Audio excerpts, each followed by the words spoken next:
justement, après le 15e siècle, on descend donc par des vagues différentes et on se retrouve dans un espace géographique commun. Lorsque vous regardez, vous allez voir que cet espace géographique commun a des caractéristiques semblables pratiquement. Il y a l'eau partout dans ce qui est appelé Sawa.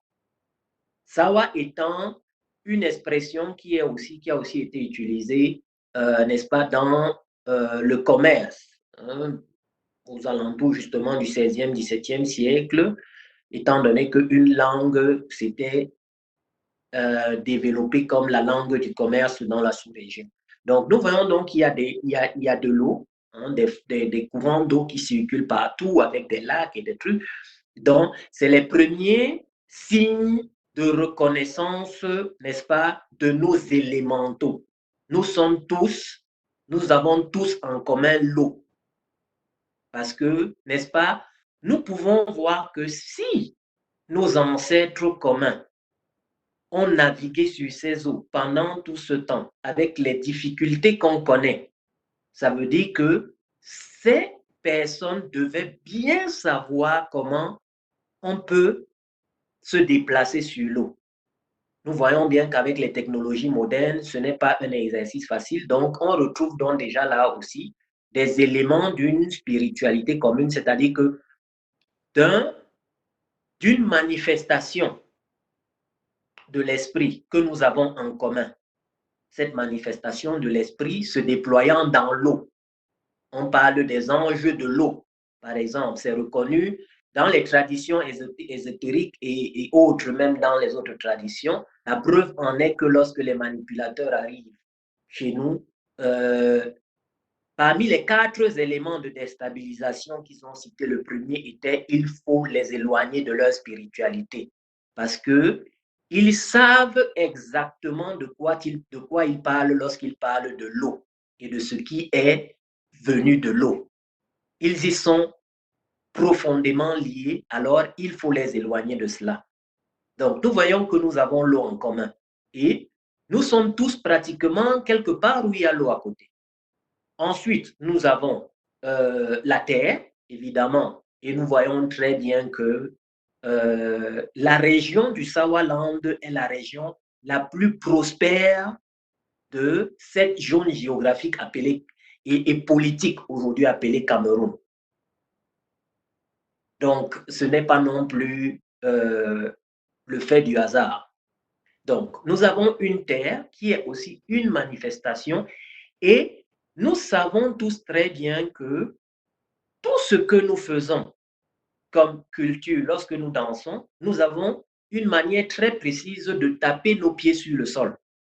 Là encore, c'est des éléments qui nous ramènent justement sur ces rituels de l'esprit, cette manifestation qui se trouve dans la terre.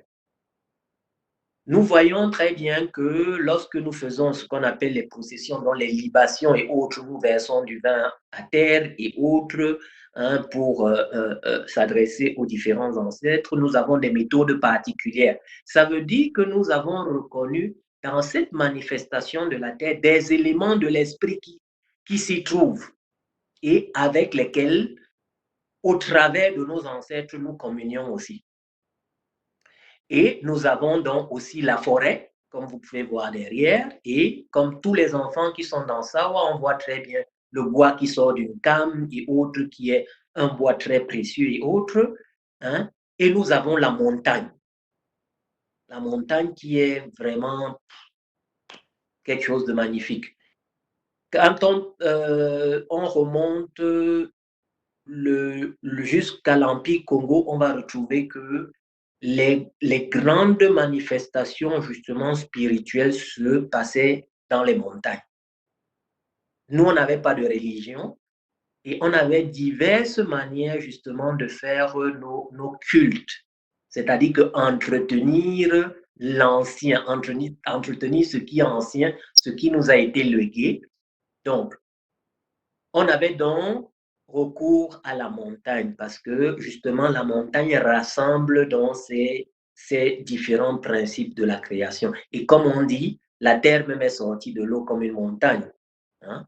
Donc, Évidemment, nous voyons donc que nous avons ces quatre principes dans lesquels nous avons reconnu les manifestations de l'esprit. Maintenant, lorsqu'on parle culture, on parle donc de ce que les anciens nous ont légué et que nous devons entretenir. En Douala, évidemment, on appelle ça Dimbambe, donc l'héritage ancestral. Et cet héritage ancestral, nous le retrouvons donc, comme l'a dit Tétin Dumais, dans les différents points qui ont été sacralisés. Pourquoi est-ce que ces coins sont sacralisés? Parce que c'est là qu'on a reconnu les manifestations de ces esprits. Donc les anciens ont reconnu et ils ont transmis. Et nous maintenant, on a le devoir d'entretenir pour maintenir le lien avec les ancêtres